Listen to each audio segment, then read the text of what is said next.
and Urban Planner of Basis Conversion and Development Authority, Architect Andrea Dorotan. A round of applause, please. Next up is the Principal Architect of DTKO Architectural Firm, Architect Danny Tanco. Round of applause, please. Up next is the Principal Architect of Atelier Funk, Ms. Choie Funk. Up next is the President and CEO of Arc House Asia Consultants Incorporated, Architect Marlo Asinas. And the Principal Architect of DOC Architectural Studio, Architect Denise de Castro. DDC, I'm sorry.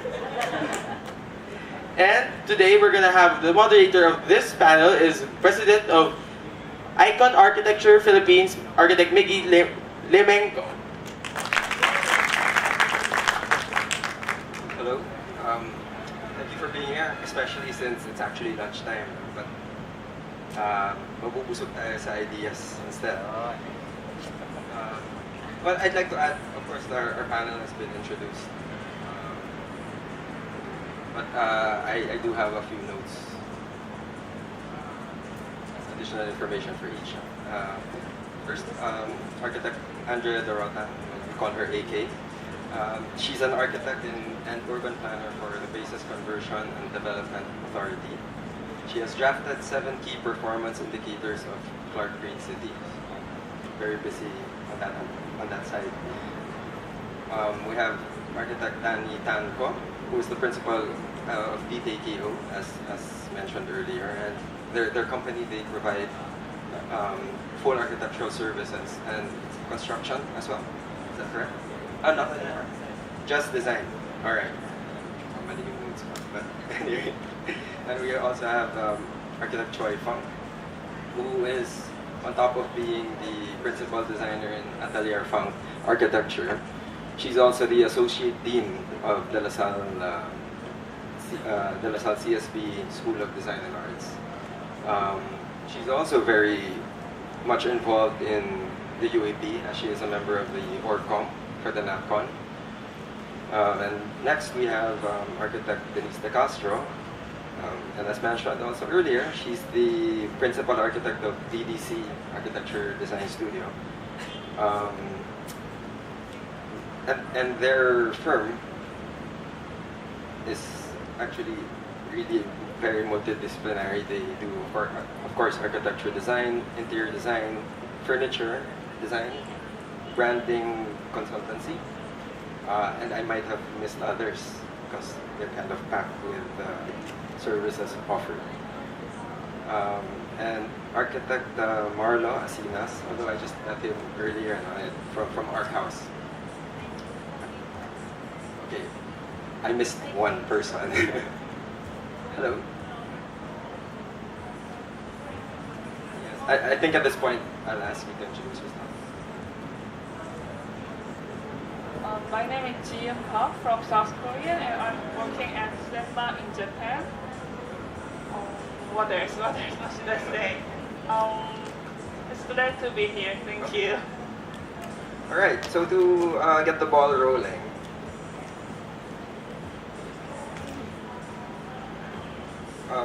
we all know that the nature of the architecture profession requires us to wear many hats. To be a good designer, there are several prerequisite skills that one must possess. On top of that, you also have to have a very wide knowledge base about anything and everything. And the people you see in front of you are already very much, on top of their game in terms of architecture. And then they decide to wear not just many hats, but many gloves, shoes, and socks as well. So they want more out of our profession. So actually, my first question for everybody, we'll do it one by one, is how did it start for you? And can you explain also what expertise outside of architecture that you are involved in? Let's start with AK.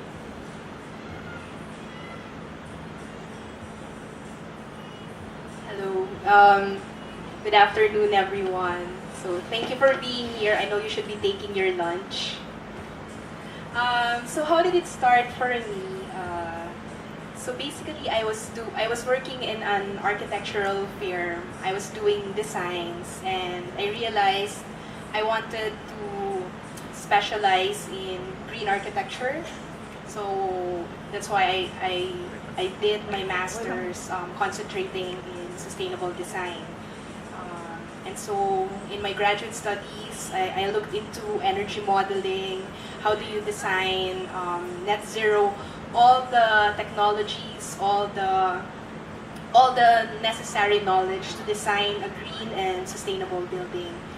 And then I came back to the Philippines, and then Yolanda happened, and I realized I could be designing the most green, net zero, net carbon building. But if our cities are not planned well, my building would be, it's useless. So that's why I learned about this project called Clark Green City. And so I sent a message to the former president of PCDA. I told him, hey, you're doing Clark Green City. How can I get involved? So basically that's the summary of some of the hats that I've been doing. I specialize in green architecture, but at the same time, I'm also doing urban design and city planning.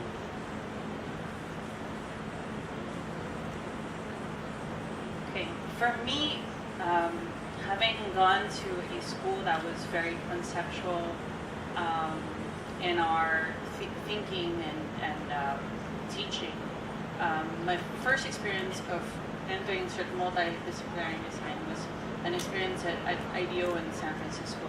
So I worked there and really had a taste of what now is very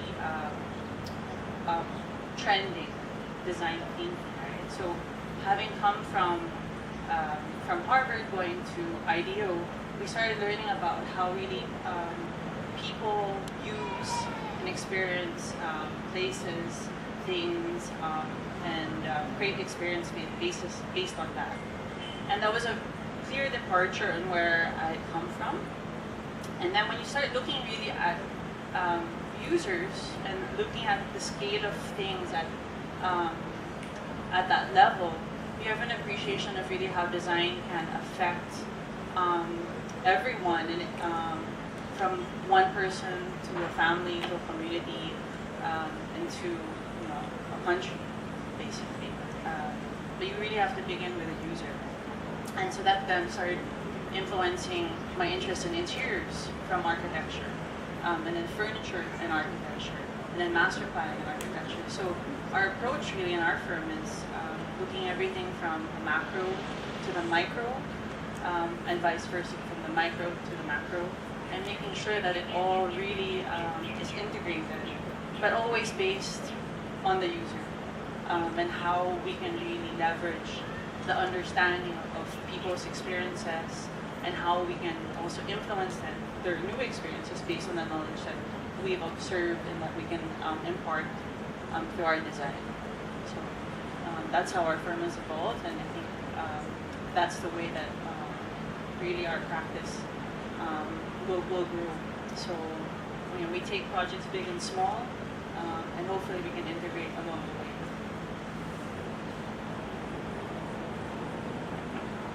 Good afternoon.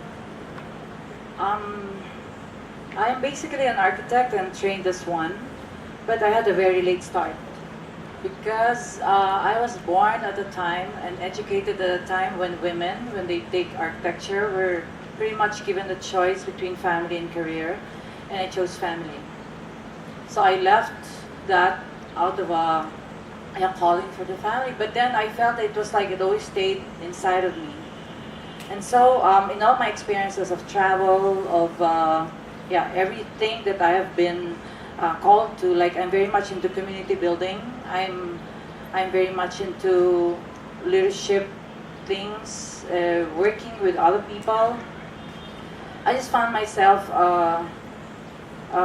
just having architecture in the back of my head always, and trying and understanding that had it been architecture, how would it be done if I try to solve problems with that architectural approach. But then, of course, that was put aside because I am not an architect. I, in fact, got my license much later. But then again, about 15 years ago, I felt that I wanted to go into this. So with a few friends, I started something. And then, to make a long story short, I tried to take my master's in urban planning because it was the only thing that I felt was more exciting, given that I wanted to contribute to nation building.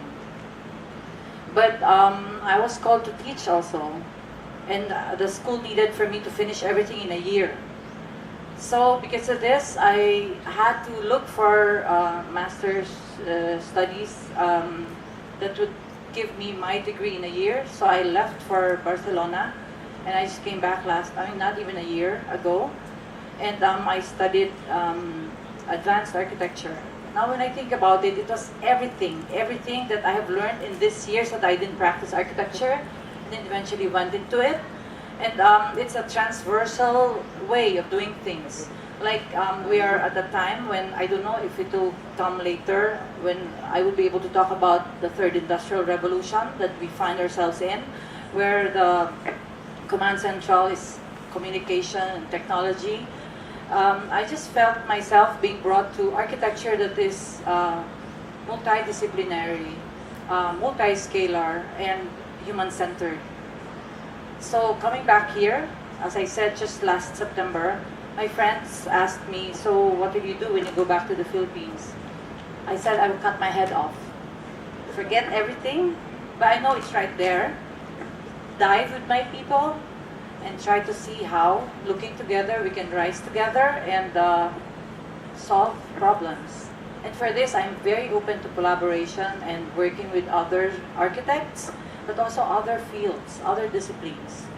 And this is the reason also why even if with difficulty, I find myself at the UAP, and with all the negative publicity, true or not, that is out there, I know that if I want to change things, I have to be part of it. And so I'm very much part of the UAP, the academe, my practice, and humanity. Because I know if I am doing what I do, I'm a better teacher, I'm a better practitioner, doing both, and being everything that I dream to be, more or less.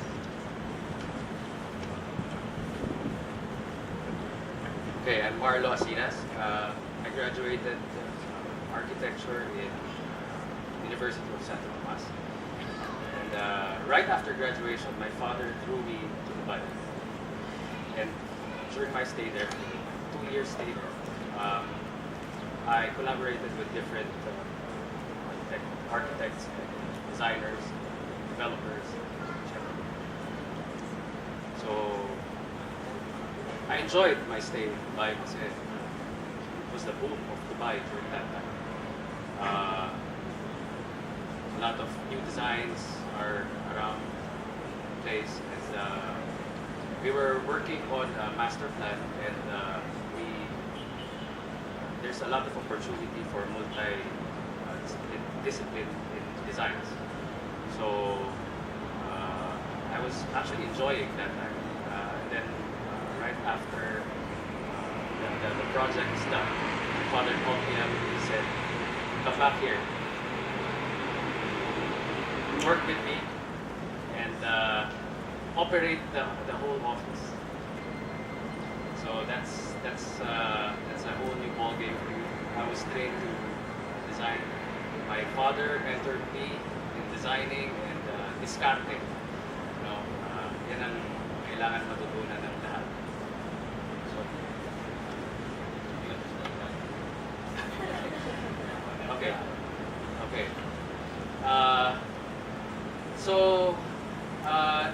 Again, in managing an office, you have to be very diverse. You also have to be an accountant, manager,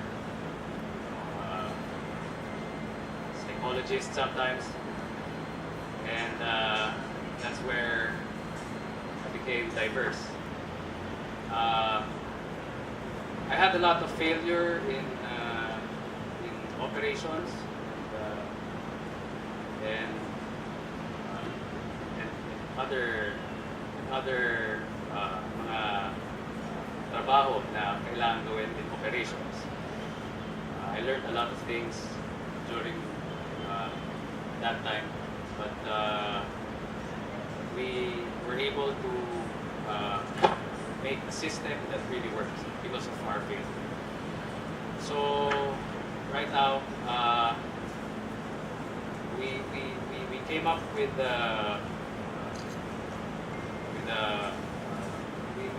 we discovered that what we really want to do is, designing and talking to people, cultivating among nasa isip ng clients, interpreting things, the idea of the client to the paper. So during that process, marami kang matututunan and there's a lot of opportunity to diversify. So later on we will discuss about multi-disciplinary architecture. So I will expound more on multi-disciplines of architecture. Hello. I'm Korean, but I'm working at in Tokyo. I was in architecture for 7 years in Korea, and most of our program was done office. Then somehow I met the shopping mall. The client was Japanese, and I found that the shopping mall is really interesting for me. So I was looking at some company which I can do shopping mall in Korea, but actually there is not so many shopping mall in Korea, and it's starting now. So I thought that I should go somewhere I can do the SC shopping mall. So I found that company in Senba is specialized in SC shopping mall. That's why now I'm working in Senba in Tokyo. And I thought that as an architect I could do shopping mall design well. I thought that, but after I start that shopping mall, I'm doing the master plan and interior and exterior, and I'm doing design the furniture and signage. So I'm doing that things that needs in shopping mall. But I realized that if I don't study at all of it, I cannot do anything, even though I have that basic information and knowledge of architect. So now that's what I'm practicing now in my field. Yeah, that's it.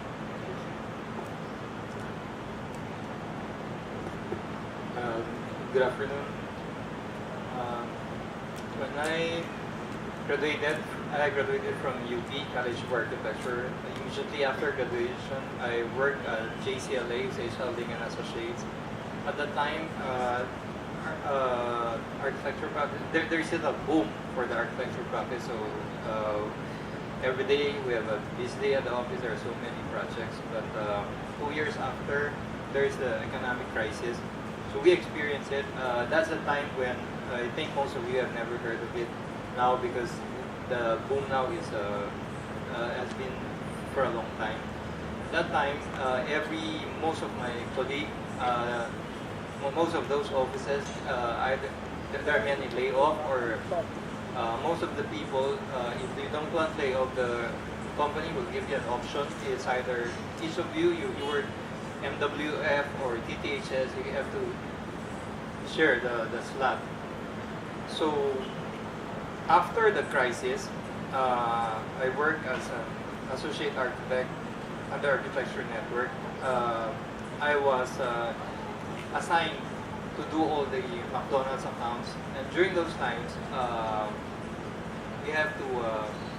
You can see the boom because every 2 weeks we have to turn over at least 2 projects, and under me there was only two staff under me. So for every 2 weeks we have 2 projects turnover.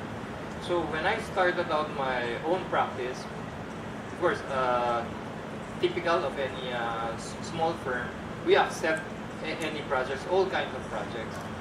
But during those times, I was started to what I would like was to find a niche market for ourselves because it's hard to compete with other big firms.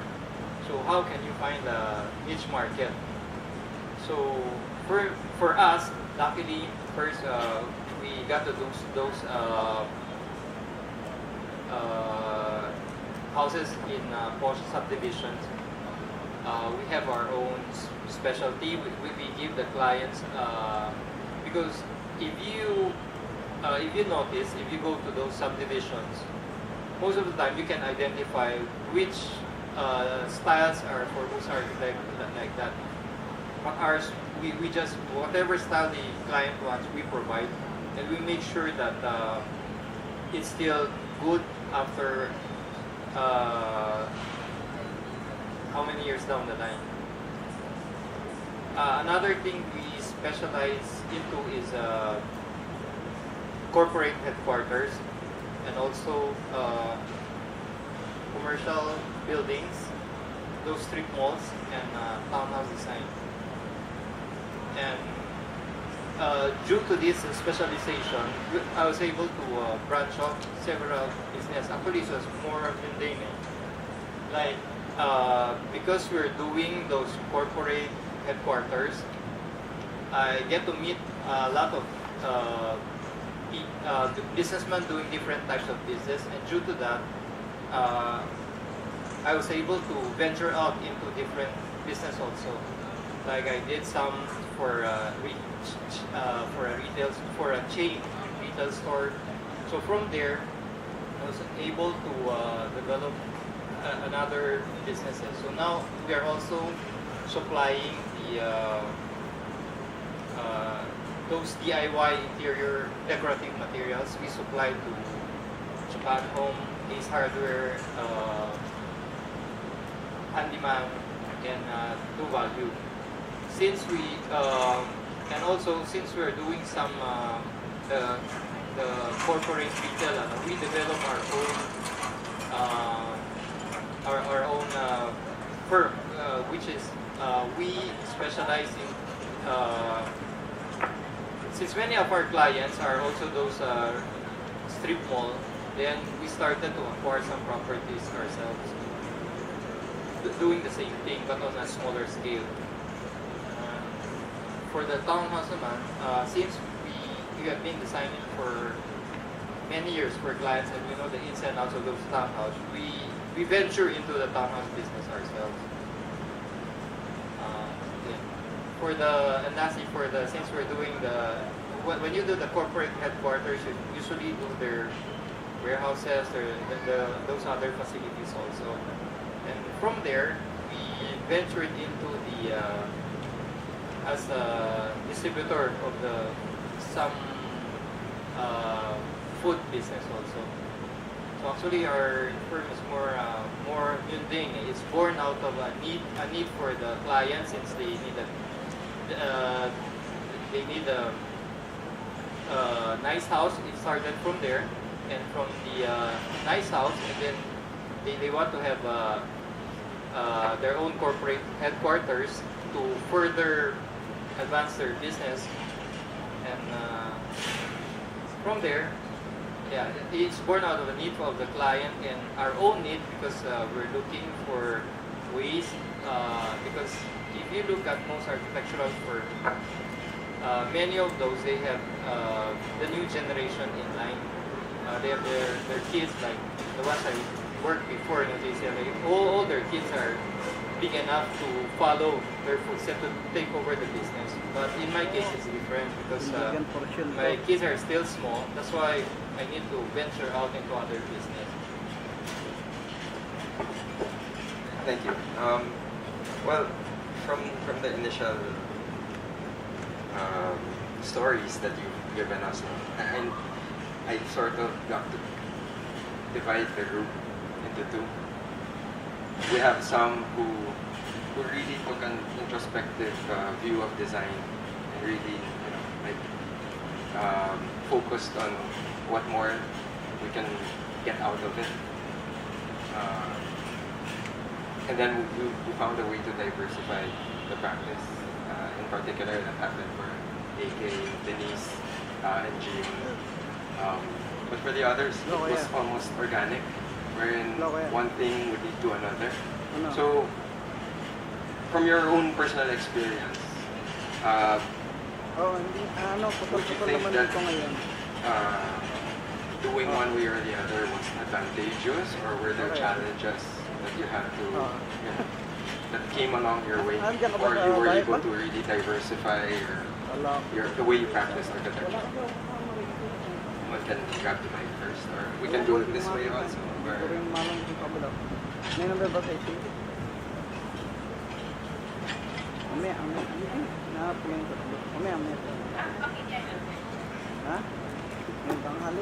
So, what was the question?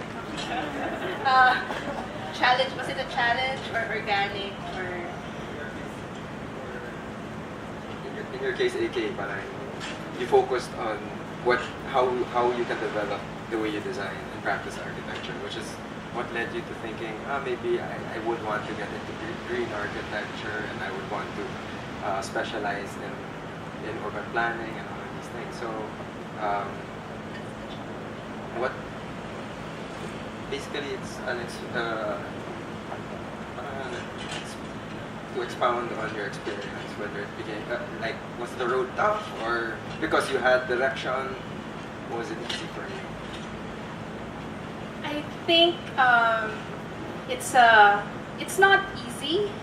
It's a challenge actually when you try to embark in something new or something that you haven't really done intensively. For example, when I was doing my master's, I could do all the technical stuff. I could run a daylighting model. I could run a simulation on an energy model. But when I shifted towards urban design and city planning, it's a whole new game. And at the moment, I have to review land use plans. So, in a way, it is a challenge, but it is also exciting because every day you challenge yourself to read, to ask people, to pick the brains of your consultants, to pick the brains of other specialists, to reach out to people. What else? So, right now I work for government, and but my other not so serious work actually is I also organize design competitions. So that's the fun part of my job. And in a way, it is also a challenge because at the moment, I'm running my fourth. With the first one, what happened was, one December, my boss, my former boss, he was like, "AK, let's run a design competition." And it was already nearing Christmas, so we have to, basically he told me in the morning, and by afternoon, it was up in the website. So that's how it was. And then for the second, we were able to do it a little better. And for the third, but along the way, there are always people who are surprised, or people that say, "Oh, no one's gonna join because this and that." But you just set it in your head that you want it done. You set it as a challenge, and somehow it gets done, and it also is fun. So I think that's the nature of the job as architects, regardless of what kind of other jobs we are doing. It's the constant need to challenge ourselves, or our adaptability, and also our eagerness to learn something new, and also it's also not being afraid to fail. Because if it's something new, if it's something that you haven't done before, then there really is no guarantee that it will turn out right. But if you persevere, I think it can be. Anyone else would like to? You have something to say? No one is forced to comment. Well, going back to your your observation that it evolved organically or more deliberate. Honestly, I think it really is very organic. I think no one really has an intention. Okay, this is what maybe something. But as of course, you evolve as a designer, your experiences with clients, with construction, with materials, you sort of learn what interests you, and what really has happened is that aside from learning about design thinking and really seeing design through the eyes of a user, it's really understanding how important for me collaboration is, and that has been the other key element in our practice that has really driven it to being multidisciplinary. Collaboration within our own office. In our office, like, I really value everyone's opinions. Everyone has equal opinion to mine. I get outvoted quite often, right? So my team here will attest, right? Yeah, I made them, but but I really believe more heads are better than one, and everyone working together and having respect for one another is key to collaboration. And so that's within our office, and then working with our consultants. We're really finding consultants that are open-minded or willing to, take challenges, think outside the box, or that are willing to, really investigate with us, and not just provide what they have already known and what they've always done, but willing to go that extra step. So even us, most of the time, like I always tell the client when I meet with them, I don't know what this project is going to end up at the end. And you just really have to trust in the process, trust that we will get to a place where everyone will be proud and satisfied with what we have envisioned, designed, and finally constructed. Although I have to say that sometimes that doesn't happen because of contractors, right? So I have to preface that. But really, I mean, that whole collaborative process is what is really important. Aside from having a very specific perspective on how to approach design, and I think that evolution is I think that you said you're very open to collaboration also, and that would really, I think, push in the Philippines like the next step, right? There are only a few big firms in the Philippines, and I think when people working together can bring new ideas and take on larger challenges. So the collaboration, I think, will happen hopefully in our office, work with others, and we have been doing that already, trying to do that. And hopefully that's the next step of organic growth for us, and more interdisciplinary in the process, because other people have different strengths, and we can bring our strength to that, to those projects. So hopefully things like events like this are really good, because it gives exposure to young architects that are here, that there's more to architecture than architecture, right? That they can really take their education and apply it in so many ways, and hopefully it does end up in improving our built environment and the experiences that we have in our built spaces in the Philippines. But yeah, there are other things that designers can do, and design really can be applied to so many things, and it's really such an exciting time to be a designer. So your horizons are broad, and you really can take it anywhere. Of course, our interest is in tangible things, right? And we try to, hopefully we'll continue that in the process. I'll take it. Yes, yes. No, it's just that just listening to you, and after listening to everyone, there's just so much insights, and I just wish there was wine, but later on. No, but I was just thinking. Pahingi daw ng wine. Okay. No, but I was thinking.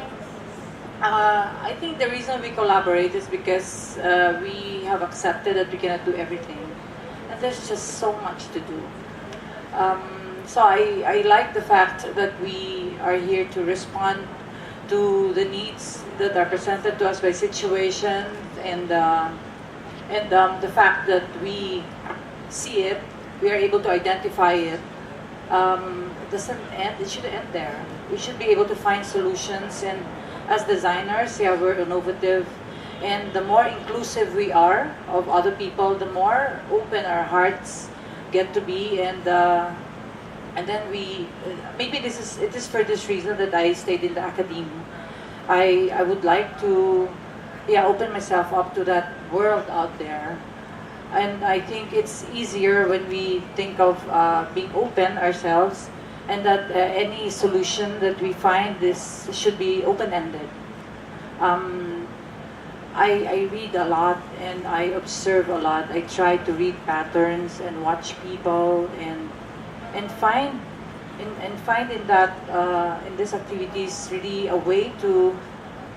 I mean, I cannot impose a design or even do it myself without consulting with others, because I cannot nanny everyone. Like, let's say there's something to be done, and then I have a proposal. I have to be able to leave and let them take care of themselves. I mean, the people that I designed for. And so I think if only for that, this is really my reason why I want to work with people, so that we are all changed in that experience.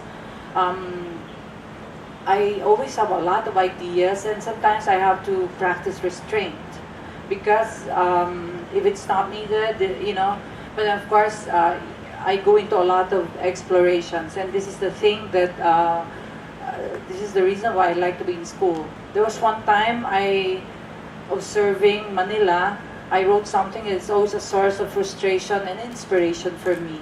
And for this, a friend from the other side of the city would want to talk to me, and I think it was a very enriching time for me to be able to do that with a friend. But it is not all up in the head. I want solutions, and I want things done, and I want to be able to pass on this inspiration to others as well. I feel also that, and because of that, because I observe a lot, and I listen to situations and how things actually fall into place when we are open to other people's ideas as well. And for this, I always say that it's something that wakes me and pulls me out of bed each day when I think about something that Mark Twain said. He said that there are two most important days of your life. First is when you were born, and the second is when you find out why. And I think architecture is a great way to be able to respond to this, because of the so many problems that we have. But then again, it's not just the problems. It's also that freedom to be able to respond. So for this, I think I found my fountain of youth, because I think I will just keep on opening up this community of learners among us like this. I think the ideas will be endless, and as Denise said it nicely, we are in exciting times. Okay, I'll give one scenario. Mall design. In mall designing, we have architectural design scope, and that scope, we're in charge of making the whole mall pretty, right? We are in charge of space planning and giving the client or the developer what they need for them to sell their product. Okay.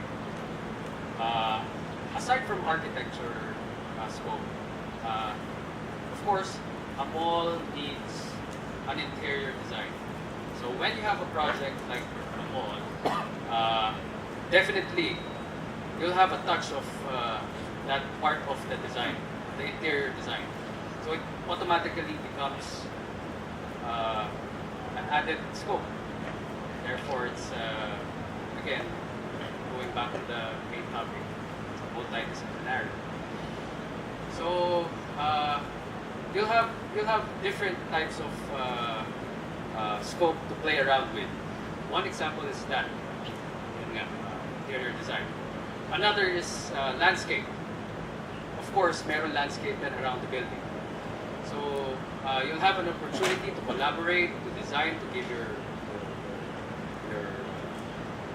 ideas to the landscape architect, or even sometimes sinusubukan mo rin.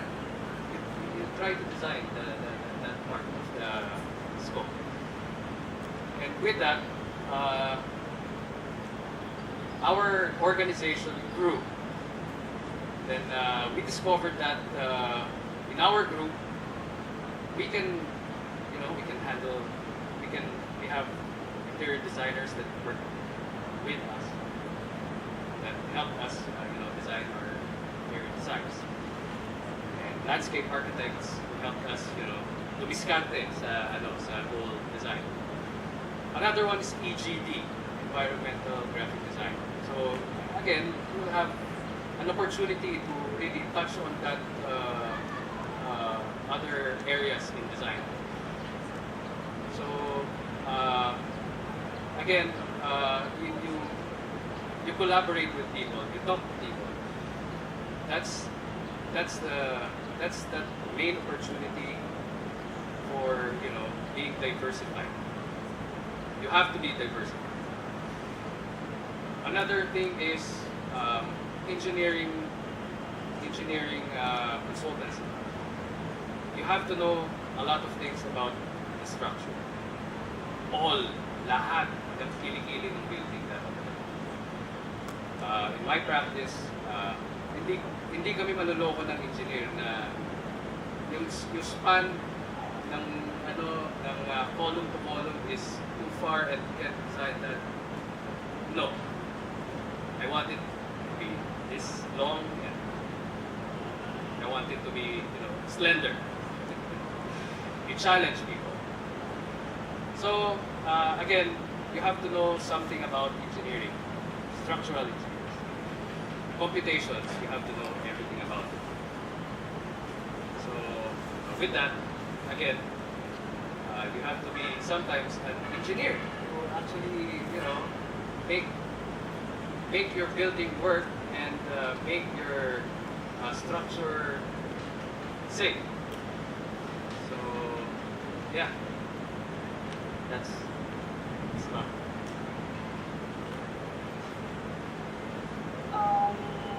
As I said, I'm specialized in shopping mall, so it's a little connected with him. And so back to the first question, if it was challenge, to go this field, for me it was the challenge because I went to the other country. Even I cannot speak one Japanese. I didn't speak any Japanese, but I decided to go to Japan to do the SD, the shopping mall. And I haven't studied in English country, so my English wasn't that perfect. But anyway, I do want to that shopping mall, so I decided to go to Japan to do that.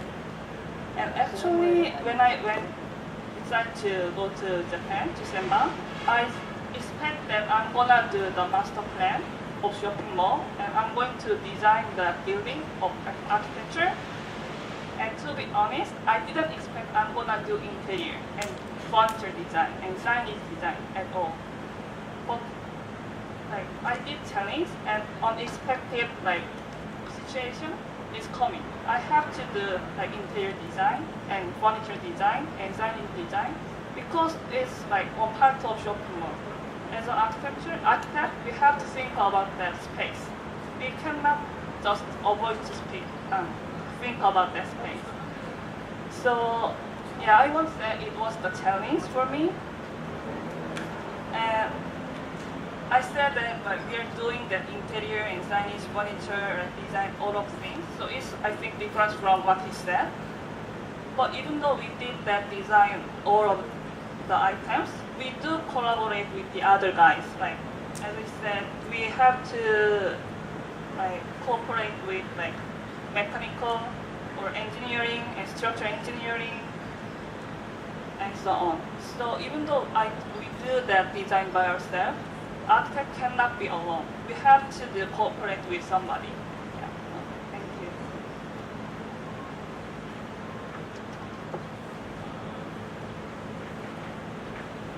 for me, since I've experienced the construction industry crisis, I realized that you're not always given what you want, but you just need to maximize whatever is given to you. So in line with that, we architects always have to take charge of everything, whatever projects we do. And you need to create your own niche market. What do you specialize in? For us, and when you say you specialize in doing something, it means you need to make it successful. Like example, if you're doing a commercial mall, how would you tell that that your project is a success? Because it's beautiful, because it's nice to look at. No, for a commercial mall, the benchmark is if we always look for the efficiency. If it isn't fully leased out, is the ROI achieved, the target ROI? And for example, if you're doing townhouse, what's the benchmark of doing townhouse? If a client gives you a project, because townhouse is easy to do, how would you say that it's successful? It's nice to look at. Many people, when they go inside, they say, nice? No. It's successful if, for example, there's a target date on how soon it should be sold, and you have reached that target. For example, when we do townhouse, we set a target, maximum, including the time including time of construction, should only be 1 year. So if it goes beyond that, then you're not successful. So how can you be successful? You do not take all the requirements of the client just like that, because sometimes, and most of the times, client will give you a lot of requirements that will not make the project successful. So you should dictate to the client what you want. If it's necessary to call in other consultants along the way, then you should be the one to inform the client. One thing that I picked up from everyone's answers is the word collaboration. It came up again and again in varying levels also.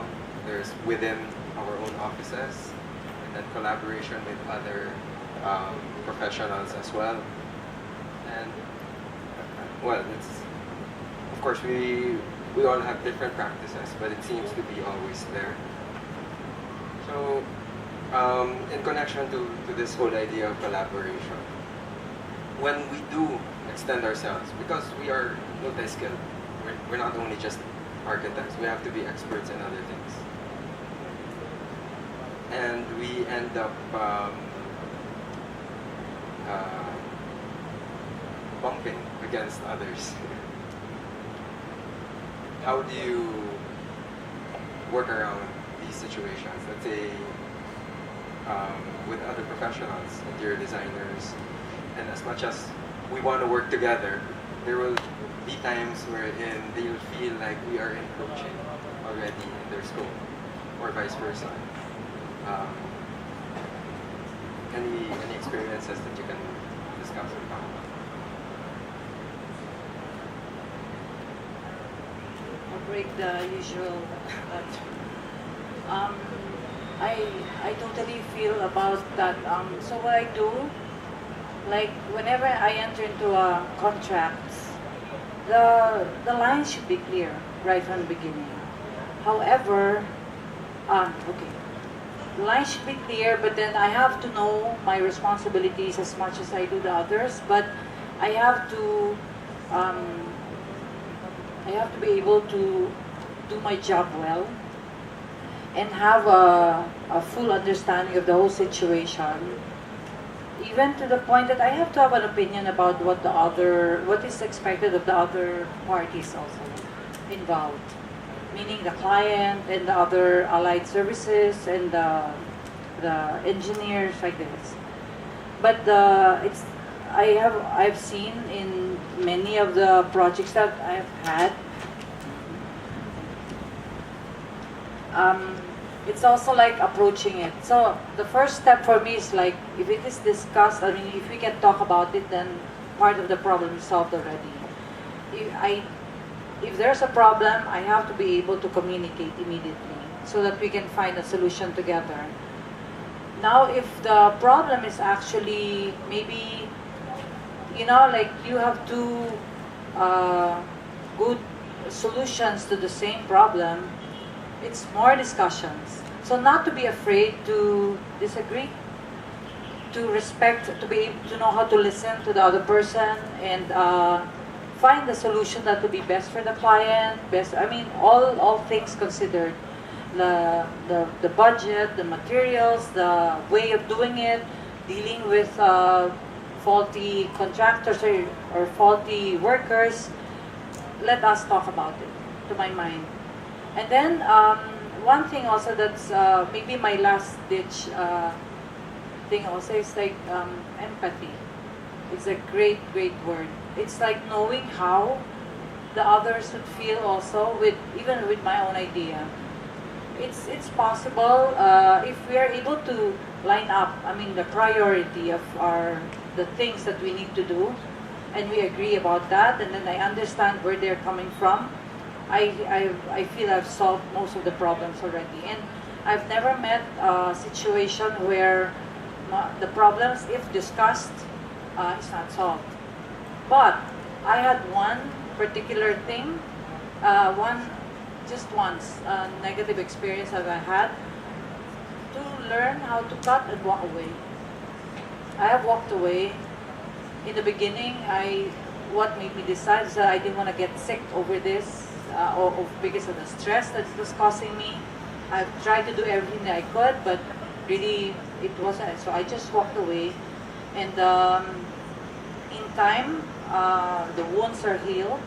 And the next time I saw that client in the mall, I was able to greet him, and I knew it was fine. In addition to that, I agree na dapat may boundary yung mga scope of work. Put it in writing. Your proposal should be clear and it should be legal. And after the proposal, of course, you have scope of work there. You stay on your lane. You stay on. You do what you were tasked to do, and with that, of course, you collaborate. Again, collaboration is there with other trades like interior design. There's nothing wrong with giving out your own idea, being constructive about your criticism. You try to challenge yourself if you are right or wrong. Of course, with dealing with interior designers, they are yung lane nila. That's their specialization. So mga detailing, palamuti and interior. So again. With this topic, there's nothing wrong with throwing your ideas out there. There's nothing wrong with suggesting opinions. So that's another opportunity to diversify. But know your boundaries. Know your boundaries. What is seen as challenges can also be windows for opportunities. So if you see there's always the perennial problem, maybe there's an opportunity there. That's how we got into the interior design services. Before we don't provide that, but after working with new interior designers, we found out that they fail to capture what the clients want, and it's taking a lot of time. And most of those we have worked with, there's always delay on their part. That's when we took up the challenge, and we make all the drawings and provided the client, and we found out that it's a lot easier. It saves us a lot of time, a lot of headaches, and lessen the delay for the project. So every time you see, don't take it as a challenge or negative aspect. You should view it as a window of opportunity. Hello. In my experience, it's always good to find champions or like-minded individuals. So when I got back from graduate studies, previous to that, I was working in an architectural firm. So it was always in a private industry. I've never thought of working for government. But after I got back, I had an opportunity to do a consultancy with the PPP Center. And I realized, wow, the people, the project officers that I was working with are the exact opposite of what I thought government workers are. They are young, they are idealistic, they are hardworking. So I was inspired by them.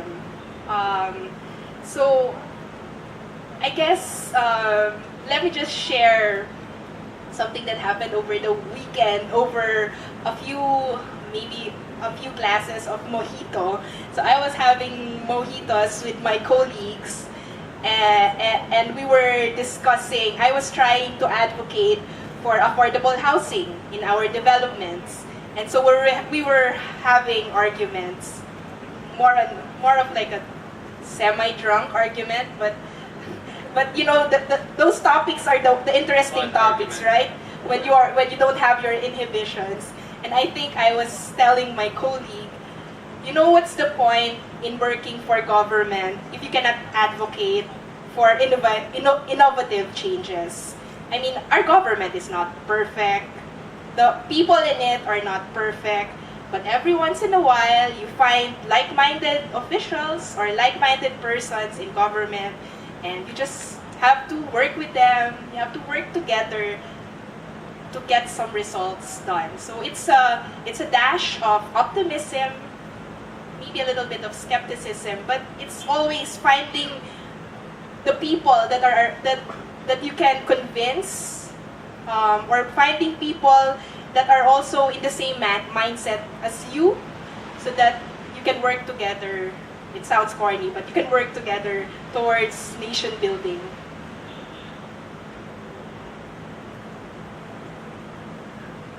In our practice, we've often come across difficult situations. But like Choie said, I think really communication is key. Communication and having a forum to do that's safe for everyone involved, including the client.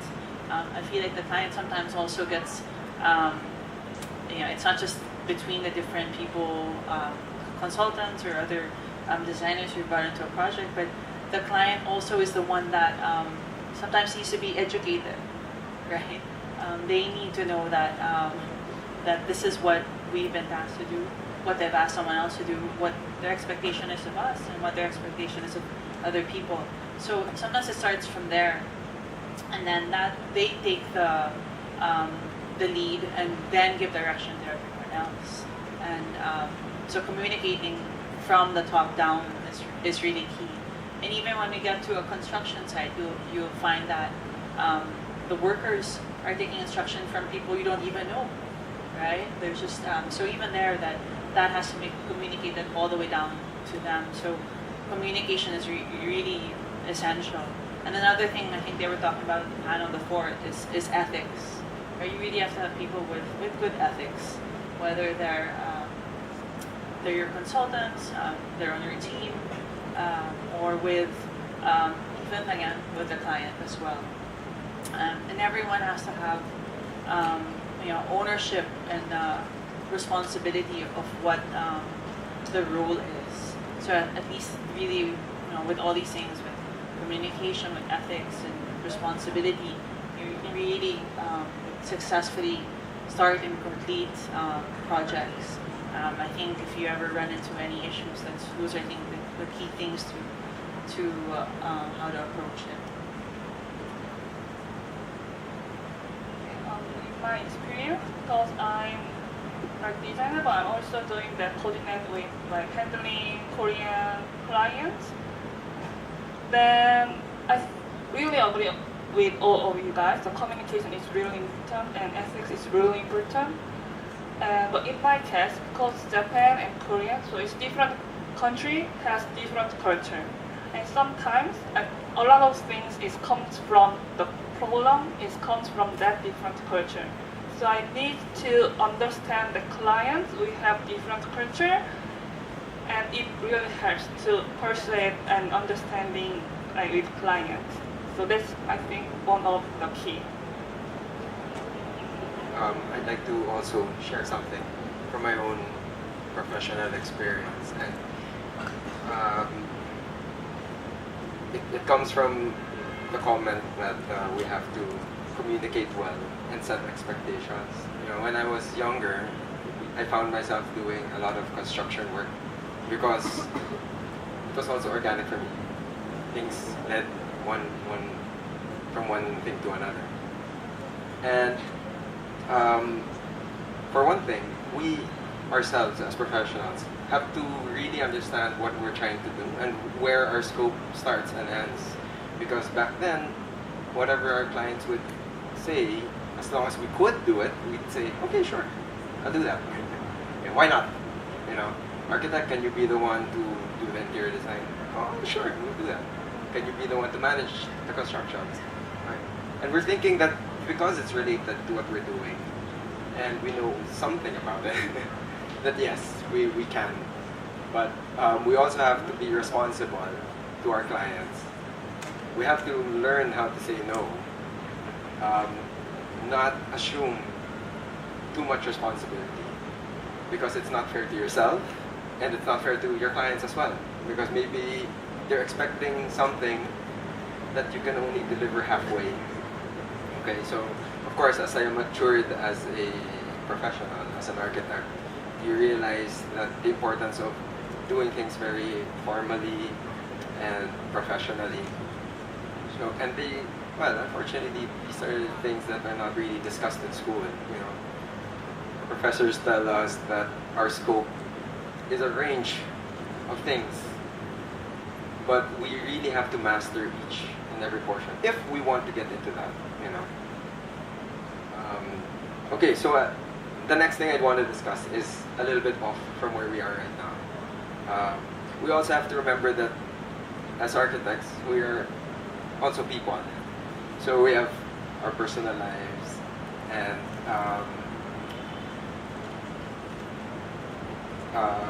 how do you guys manage, you know, balancing and juggling your personal lives with your very, very busy professional?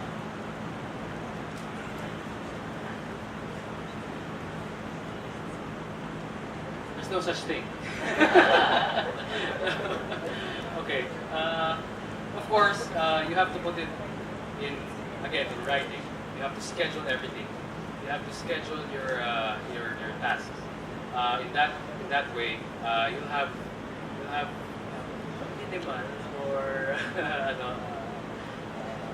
small time to actually do ano yung gusto mong gawin beyond architecture. And another, we have to make architecture fun for us, for you to actually love what you're doing.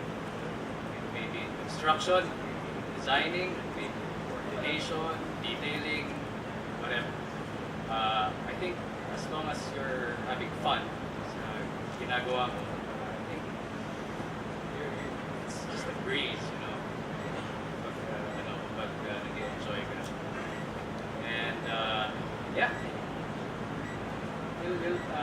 with that, when you're having fun, naturally comes na you look forward to it, doing it again and again. So yeah. Yeah, I play golf, I do wakeboarding, and unfortunately, my busy time, very minimal time to do that. But I find other time to I find other ways to have fun. Maybe at work or in the house while sleeping. Yeah. In my case, creating something is fun, but it's tired. It's tired. And like architecture, when we are busy, like we don't have any private time. Like for example, when I went to like site as a management, like before opening for about 2 months, I worked from 9 o'clock to like 2 a.m. every day. So I couldn't sleep well, I didn't eat well, but it's my method to like escape that situation. I love to go travel. So I dreamed about, okay, after like finishing this project, I will go like, for example, like Manila. I will go to Manila. Then before I go to bed, I dreamed about the Manila. Then, yeah, it helps me. And after that, anyway, I go to travel. Then I see the new one, and it's inspired me as well. So I think it's a good method to escape that situation. I agree with what you said, that if you found the thing that you really love, it's not really work.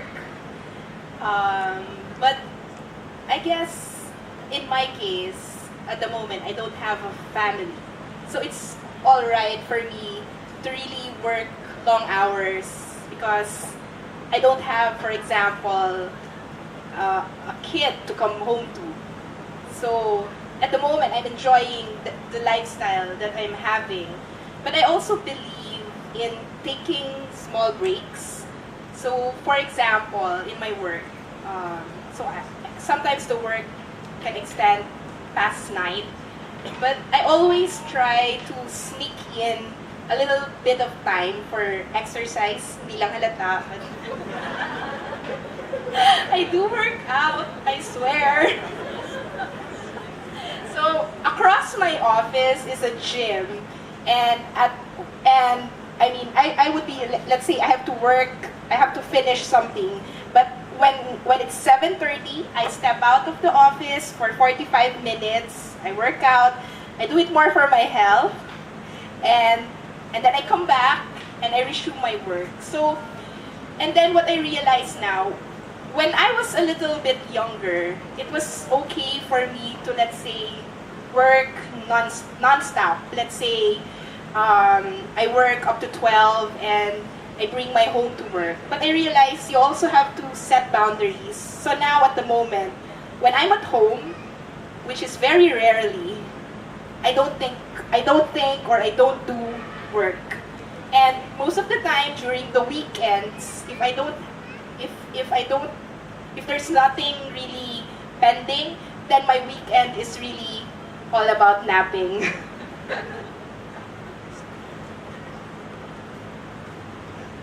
Well, for me, when not working, I just really appreciate being able to see the world through the eyes of a designer. So if it's just, having a dinner or a lunch, when you're a designer, you just see things so differently, right? You see and experience the world really through all your senses, from touch, smell, of course you see things, you have concepts of proportion and color.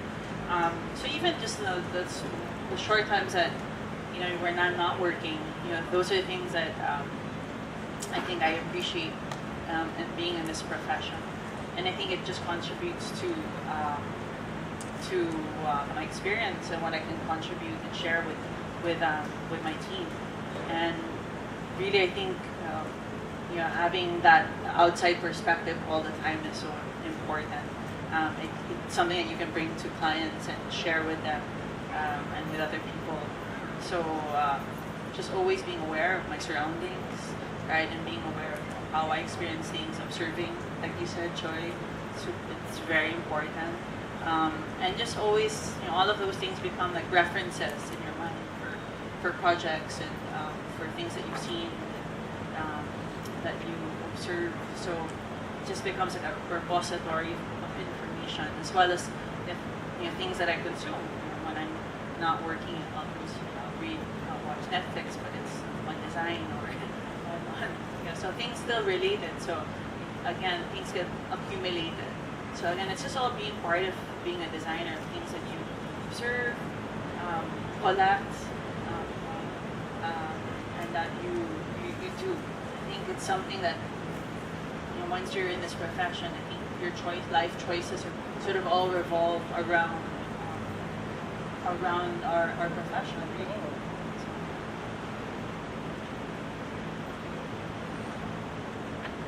When I was doing my apprentice,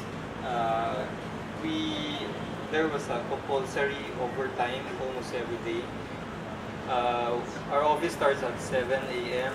and it's supposed to end at 5 p.m. But every day I get home around 10:30 to 11. So by the time I get home, it's around 12. It's late already. And because since it's fresh from graduation, I have a lot of social life, and all of a sudden, I don't have a social life anymore. So, nahilig ako sa date. So at that time, I'll just make discarte. I'll just rub my eyes and tell the office, oh, I'm sick. And then I'll just go home and have a date. So, when on my own firm, I discouraged that. I told everybody our office starts at 8 and ends at 5, no overtime unless absolutely necessary. We work half days on Saturday, and so I want everybody to come back to the office on Monday refreshed. Before, I also used to work late at night, step 2 in the 2 a.m. But I read somewhere in the magazine that it's bad for your health, so after that, okay, I stopped. The most on my own, siguro, overtime work is till 10 p.m. na lang. And that's very minimal. And one more thing, before, when I was younger, when a client calls me up at unholy hour of the night, I'll always answer the call. So, and later I found out that those clients, those are actually the bad clients. And you can see the pattern.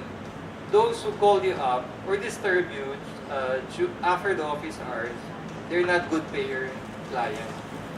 And as much as possible, I don't want to have a personal relationship with my clients.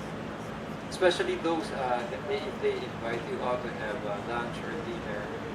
Because I found out that there's a pattern.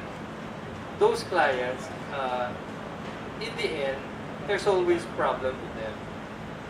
So there's a pattern. I think one of the contractors told me that day, and I started to make observation of it.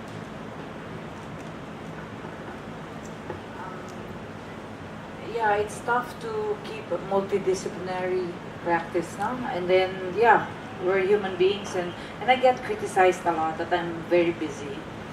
But I always tell myself that in the present moment, I have time for everything. In fact, I'm 100% in whatever I'm doing in the present. And I think, so it has to take a big heart to be able to contain everything that I have. In order to do this, I cut. If it's not in my present moment, I don't do it. And then I take advantage of everything at the cell phone. I'm so active in social media. I share everything there. And then if there's time, I'll respond. If there's none, then I don't. I try not to get too attached to things that I do. Of course, it's easier said than done. But I try to discover also a lot of myself. Like, I love to sing. I love to have dinners with sample. Okay. Okay. Very tempting, but no. So I go out a lot with friends, like we discuss architecture and everything else again over, as I said, wine and mojitos and yan. Naisingit pa namin kagabi. Like yan, we found ourselves in, to discover things again. But mostly because to me, it's all about relationships. And it relaxes me a lot. And then I also understood that I'm really an extrovert. And I asked a friend of mine who's a psychologist, how do I know who's an extrovert and who's an introvert?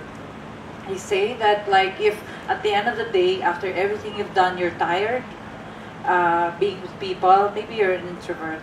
But if like ako, I'm so 11 p.m., 12 midnight, I'm still up and about and happy with people, then I'm an extrovert. And understanding myself and what I need is a big help also into knowing how to handle my life-work balance. And lastly, I think being in a place, working in a place that allows me to rest also and have breaks is a big thing because I cannot do it myself. Because I tend to really work hard. I think a lot about my staff also in my atelier. I don't let them go on overtime, and their weekends also are for the family unless there's a need. Unless there's a need, and then we do it together. But I always feel that if it's not good for me, it shouldn't be good for them. So it's always a matter. They're my barometer. So to me, it's about relationships. It's the thing that it's what I enjoy most, and being in school also, the students there, and then my faculty there, we work together, and to me, it's my rest time to be with them and just be myself. And I rest a lot being with people, which is crazy. Choie and Danny, no overtime.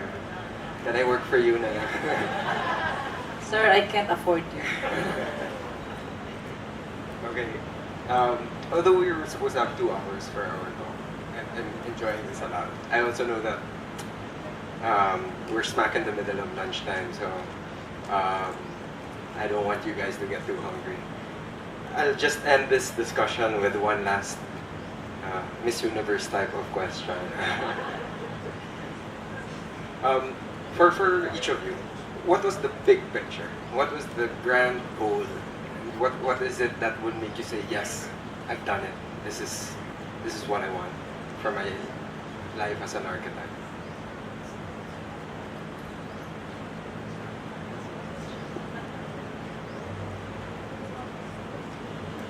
Masyado ba mahirap?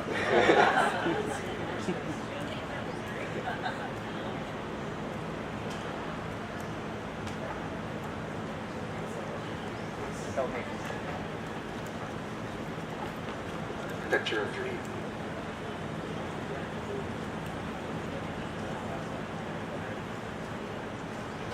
More, my dream is not that high. It's reachable naman. So oftentimes I experience what I like, the client doesn't like. What the client wants, I do not suggest. So my dream is for all the things that I do, it will always be whatever I suggest to the client, he will take it happily. Whatever perspective or the designs I make, he will follow without any complaints, and the end result will be successful. I've done it with our townhouse project. I've done it with the commercial suite project. I've done it with the corporate headquarters project. I'm looking forward to do it in other, maybe, hopefully I can carve out another niche market for another aspect of architecture. Okay. Well, I'd say hindi pa ako successful. Why? In one term, in one aspect. Unlike mga popular architects, mga sikat architects, you wait for my design, I'll give it to you once it's done. I have yet to experience it. It's always deadline. Unlike when we're talking to like popular architects, international architects, it's always he makes his own deadline. You cannot rush art. So if I have an opportunity, well, I always have an opportunity opportunity to say it, but it's always, but you have a deadline. So yeah, I'd say when an architect is really motivated, he can do that. He can well, he can make his own deadline. He can say that to the client. So that's success for me. Making your own brand, making your own name, and people respecting your time, and your people respecting your process, your very own process. So yeah, that's success for me.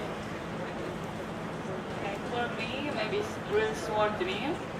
I realized that I opened one big shopping mall in Hanoi 2 years ago, and I think that it is my first time to see that customers' reaction after I did.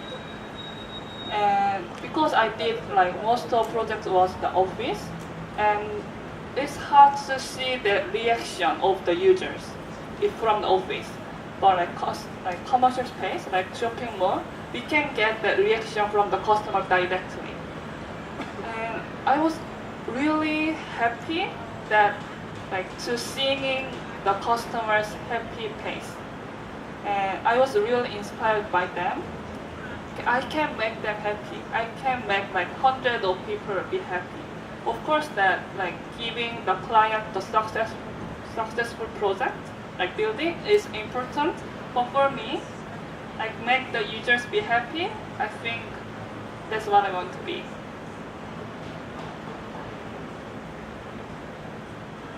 Hello.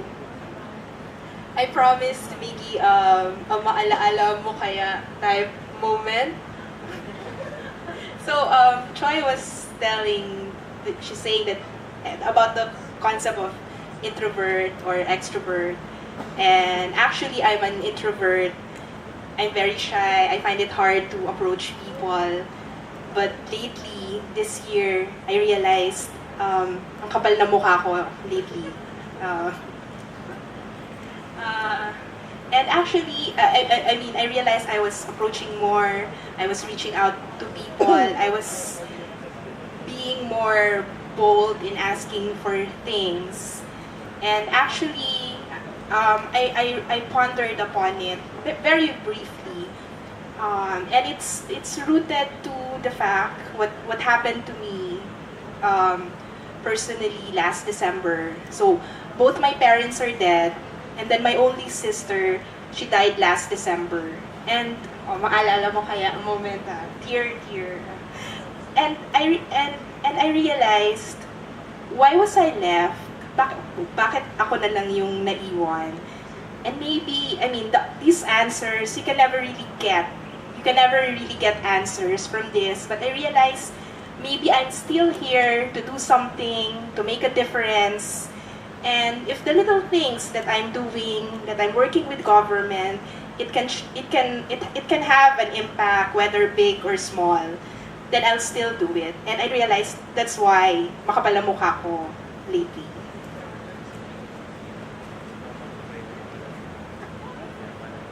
I think for us, every time we finish a project, big or small, there's already a sense of fulfillment and success. I think when we do these smaller projects, there's a bit more gratification because they're shorter timelines. So I think it's every completed project there is that sense of success. But in terms of a bigger dream or goal, I guess what I've been doing for our team or the direction I want to take our office in terms of niches is really developing hospitality projects. Big and small also, and I think this is our way of contributing to the tourism growth in the Philippines. And I really see that the more work that we do in this sector, it really makes us more globally competitive. The Philippines really is lacking. Just in the region alone, we really are falling short behind Thailand, Vietnam, Indonesia, and I really see this as a way that we can give back to the country, create jobs, develop regions of the country that have yet to be discovered, and really to design experiences that are very engaging, very curious, very Filipino also, and then for really people to understand that this is a place that they can experience design, they can experience food, they can experience all these things that, and that's I think where I'd like to see our firm, really see our firm be a leader in. So hopefully, we'll lead that growth and bring more people to the Philippines, and everyone can sort of share in this, the growth of the country.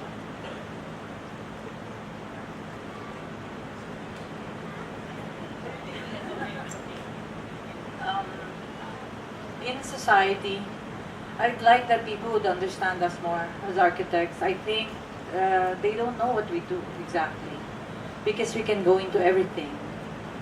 But I would like that my dream is that architecture could be practiced in an interdisciplinary way, because I think it's so important that the architects alone cannot be left alone with it. We need everyone's contribution. So it has to be interdisciplinary.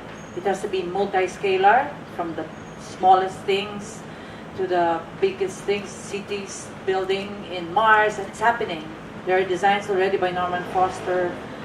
And then that in everything we have to take into consideration that man has to be in the center of things. And that in front of all the problems that we are facing, whether it's global climate change or poverty that persists and everything else, architects may be leaders in being, together with others, we may be able to build an empathic civilization. That I think we have to, it's humanity's way of saving itself. Is if it is able to share in the knowledge and in the activity, because more than the end, it's the process that we need to, so the discussions have to continue, things like this have to continue, and I feel that if I die watching this all happen, I know that the future generations will continue it and will be fine. Miss Universe. So I'd like to thank all of our guests here in this panel, Danny, Jiyoon, Marlo, Choie, Denise, and AK. But before we really wrap things up, I'd like to give also the audience the opportunity to ask any questions if you'd like to direct anything to our panel. Don't be shy.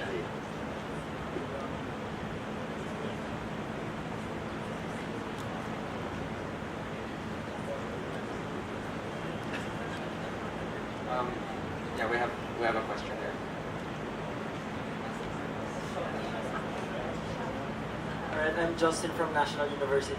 My question is like, we know that architecture is a small industry, so I just want to know we're talking about collaboration, so I just want to know your thought on collaboration versus competition, because at the end of the day, it's still a competitive field.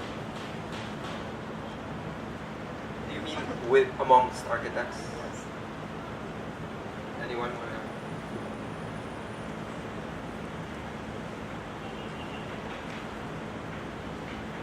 I think it's actually opportunity to be able to collaborate with other architects, because at the scale of our firm, we can't take on a project that, say, I'll give a global, say Gensler is a huge international corporation, or even in the Philippines, IDEA, right? How do you go up against a company like that? You collaborate with firms that are like-minded, that have the same professional standards, and then you can get projects that are of that scale, right? And I think it's the only way to really move forward. So I don't think you just think of it as competition, but that the competition should drive you to find these correct and the suitable collaborations, whether it's with other designers or associated consultants. I would also like to add something to that. I think we are where we are, and what you can reach, the others can't. If you're good at what you do, your clients and future clients will have will trust you. They cannot come to me because I don't know them. So you, where you are, try to establish relationships. Go to parties. Watch, do stuff. And then you be good at what you do. Because even if they know you, they won't go to you if you're not any good. So just be good at what you do. Hone your talent. And then create relationships and ripples of them. Many. And I like also what Denise said about collaborating, because sometimes we like to stay small so that we have a personal touch to what we do. But if the project is big, we can collaborate. We can do and what the heck? I mean, look, WTA was able to do this, and we are so many doing it. Now we're doing it with you. Let's keep the relationships intact through the years. Maybe we will not agree, but as I said, it's also possible to seek out kindred spirits doing what we like to do, I think. That's why I think I like this venue. Personally, as an architect before, I had that same mentality of competition. My fellow architects are my competitors. The architect next to me might try to steal a project, but I realized venues like this, where we discuss about the problems that we are facing, the challenges we are facing, I realize we are not competitors, we are colleagues, and at some point in time, we really can collaborate together. And I would like to input, Choie, if you would remember, when I was doing the tour of the Supreme Court, and Choie said, you know what's good about this design competition? It brings people together. Kasi daw, you reach out to you have to find an interior designer, you have to find a landscape architect, you have to find a green building specialist. So, I guess in a way, I don't have a specific study kung what is the makeup of an architect ba? Are majority of architects introverts or extroverts? Like, personally, as me, I don't reach out as much before, but I think I would agree with Choie that we have to build relationships, we have to go out of our comfort zone, and we have to realize that fellow designers, fellow creatives are not competitors, but actually kindred spirit. Miss Universe answer.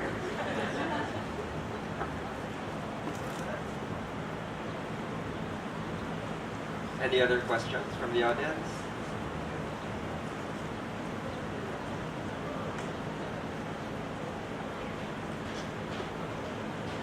We have somebody here. Hi, so I'm Hope from Morphosis Creatives. Question, since I am an interior designer and we've been talking about how multidisciplinary architecture is, and sometimes you get to actually practice other fields. So how do you draw the line? For example, there's always an issue when architects are like, oh, engineers, ba't sila nag-design? Pero kaming ID, o architects kayo, bakit kayo nag-ID? So, yun lang. Or it's nakakalito. For example, for furniture designers, o ID kayo, ba't kayo nag-furniture design? Doesn't that limit our opportunity for our field? Yun lang. Parang, what can we say about it? Yun lang. Thank you. Answer that. I have experience with that. While you're saying there's a double standard for engineering practicing architecture. Complain kami, di ba? Magka-interior ba?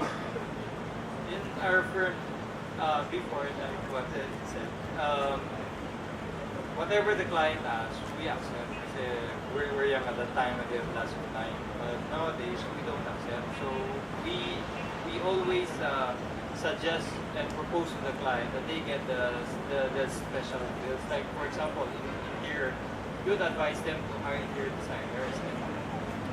And same thing with other. Why? Because if we include it in our services, the fee would not increase that much.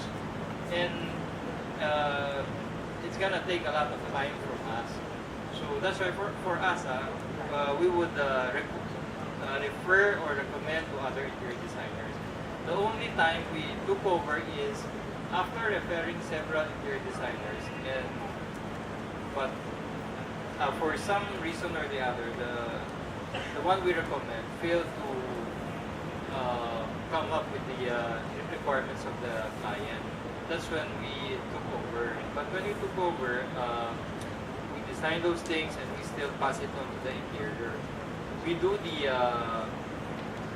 conceptualization, the perspective, and after it was approved, we turn it over to the interior for her to do all the details. Because for us to do those things, it's gonna take a lot of time, and we have, we have more other things to do, but there are other projects to take care of, so we don't want to spend manpower and time on those things. So for us, there's really no conflict on it. Say something about that. The law is the one that puts order to things, no? But let's not beyond the law. For architects kasi, there was one architect who said, how can, if you stop an architect from designing the interiors, however way, extensive or, because we have interior architecture also in our units, no? It's like stopping a mother from holding her baby. Yeah, we created, it's all about space kasi, diba? So even that is something to think about. But then again, I teach in a school and I'm an administrator for a school that has put together architecture, interior design, then industrial design, then fashion design. It's environment studies. Inside of me, I always had difficulty also putting together where does one end and the other begins, you know? And then we found something. Our school kasi is right smack in the heart of Manila, and we are around the poor. The school has no campus in itself. We are made up of 3 buildings, 3 campuses as we call them, but they're actually buildings. Then you go out, and then it's the street, and then you move to the next building. Something like New York University. It has happened in other metropolises. In the beginning, we used to complain a lot, but now we have lived with it and embraced it and tried to see what are we really. So we work a lot with the poor. So how can we, with the paradigm of interior design, being able to, like, for clients of money to burn, this is like quote unquote, this is how it's described. How do we teach interior design and be there for the lost, the last, and the least? This is our mission also as a school. And then I realized that if I put in anthropology or something like this to our students from interior design, they become humanists and they become more feeling of the situation in the Philippines, and then they would be able to respond more. And so we thought, why don't we allow the interior designers to be humanists and be experts of the interior environment, working, collaborating with the architecture students and architects in the future until they design the exterior, the building like this, caring for the interior, but spreading into the city. So all of a sudden, if we look for what is intrinsic to who we are, we realize who we are, and we put man in the center of things, we will not be fighting about fees and what you should do, what I shouldn't do, but we will look at what does man need and respond to that. And then find out that who is more expert in this, let him do it. But let's work together. It's what our country needs. There's so much problems like this, and all we think about would be how I will survive. Let's think about how we will all survive. I think if we take off from here, all other problems will be unanswered. We will still find problems along the way. But then, in the end, we're all human beings and we have needs. And yeah, as we earlier said, if we talk about it, then half the problem is solved, I think.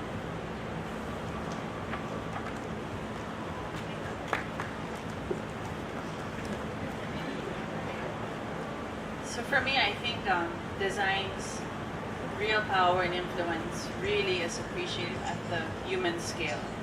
And so that's why in our firm we've really worked, like I said, from the micro to the macro and vice versa. And in our office, every day architects and interior designers work together hand in hand, whether on an interior project or an architecture project. There's no separation, there's no line, right? And I think that really has been key to delivering projects that are seamless. Because once you have a line, like, okay, we've done with our scope, and then even within an office, say the architects are done with theirs, and it's passed on to the IDs. There are a lot of things that are not explored and developed properly. So for me, it's really important that they work together constantly, every day, with all the consultants. There's no separation. And they even get involved in like IDs get involved in planning because again, their experience, their life experience, and their opinions and education also contributes to that, even at that scale. So just as a designer, they have different opinions, and I think it's always key to bring that into any project. So I think that's why for us, we really, I think, have a very multidisciplinary practice, and it's helped us to grow, and I think clients see the benefit that we can give to them when we approach a project with that point of view. So yes, I mean, it's a lot of services to offer, from planning down to furniture design. We even do styling for interior projects. So it really comes down to the final experience, right? From the scale of people on the street, the landscape, all the way down to what they touch and what they see around them. So we're trying to create complete experiences, and everyone on my team, I think, they're here now, and I think they can attest. I think how it's really given them a lot of experience dealing with working with all those skills and working with each other constantly, and appreciating the education and experiences that they have as RDs, interior designers. If we could have landscape, I would also. So I think don't see it that way. Possibly. So my undergrad is at UPRK, and we had this one class for tropical design where we were grouped together. So I think 3 architecture students and 2 landscape architect. And then ang initial na inisip namin nung friend ko na Arky, we're like, oh my God, may LA tayo. Hindi tayo matutulungan sa planning. But it turned out really well because they have a different perspective. And I think that experience, it was it was embedded in me, because even now when I'm doing professional practice, I always enjoy working with a landscape architect. I feel like they add a different dimension to your building. They add a certain softness that I, as an architect, if I alone do it, like for example, yung common misconception around landscape architect na it's just plants and it's so easy to do plants, mag-drawing ka lang ng plants. It's different. They think differently, and they will add another dimension to your project.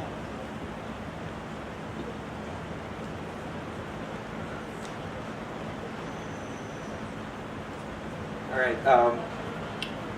We will have to end our discussion, but I hope you guys got to learn a lot from our panelists, and we'd like to thank you for attending this talk on multidisciplinary practice and architecture. And again, I'd like to thank everybody in our panel.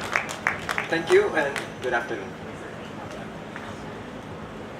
So before we end, maybe give our token of appreciation to our esteemed panel and our moderator, of course, for participating and sharing with us their thoughts and experiences in today's dialogue.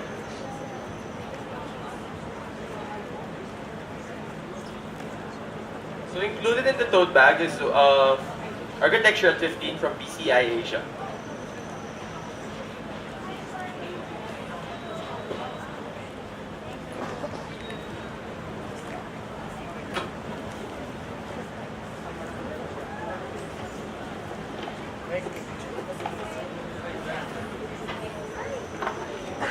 So for our next dialogue, we'll be having